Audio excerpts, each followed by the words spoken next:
Hello বন্ধুরা, চলে আসলাম সকাল সকাল। ভাত বসিয়ে দিয়েছি তো একটু হালকা ধোয়া বেরোচ্ছে, চোখ জ্বালা করছে।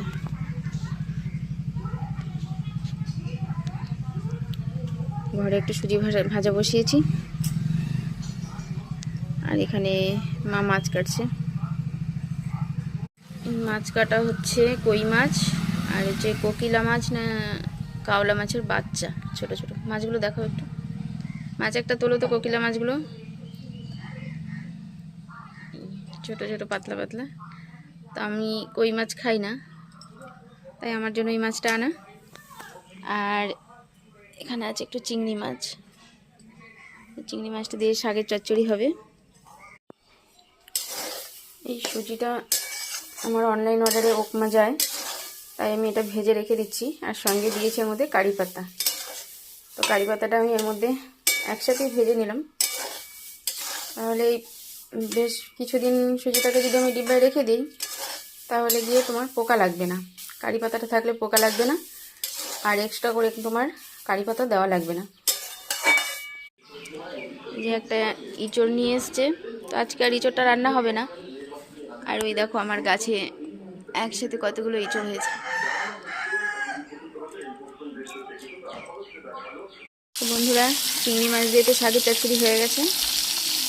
এখন করে নেব তেলকই। তেলকইয়ের মাছ ভাজা বসিয়ে দিয়েছি।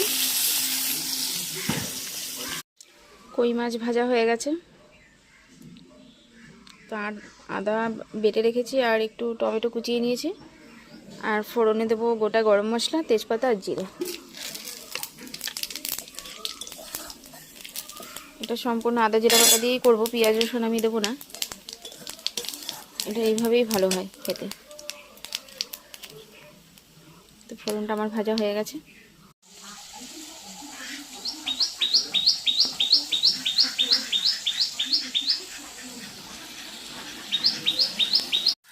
বন্ধুরা, মশলার তো তেল ছেড়ে গেছে, এখন দিয়ে দেবো জল।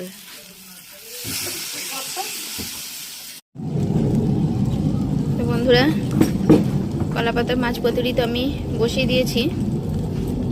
পেঁয়াজ কুচি, নুন, হলুদ আর লঙ্কার গুঁড়ি আর সর্ষের তেল, আর আছে আলু বেগুন, এটা দিয়ে ভালো করে মেখে বসিয়ে দিয়েছি। মাছগুলো সাজাইনি, যেহেতু অনেকগুলো মাছ আছে, ছোট মাছ, এগুলো সাজানোর দরকার নেই, এইভাবেই আমি বসিয়ে দেবো। আর এখন রান্না করব আমি এই ছোটো মাছ কলা পাতার পাতুরি। এই কলা পাতা ধুয়ে পরিষ্কার করে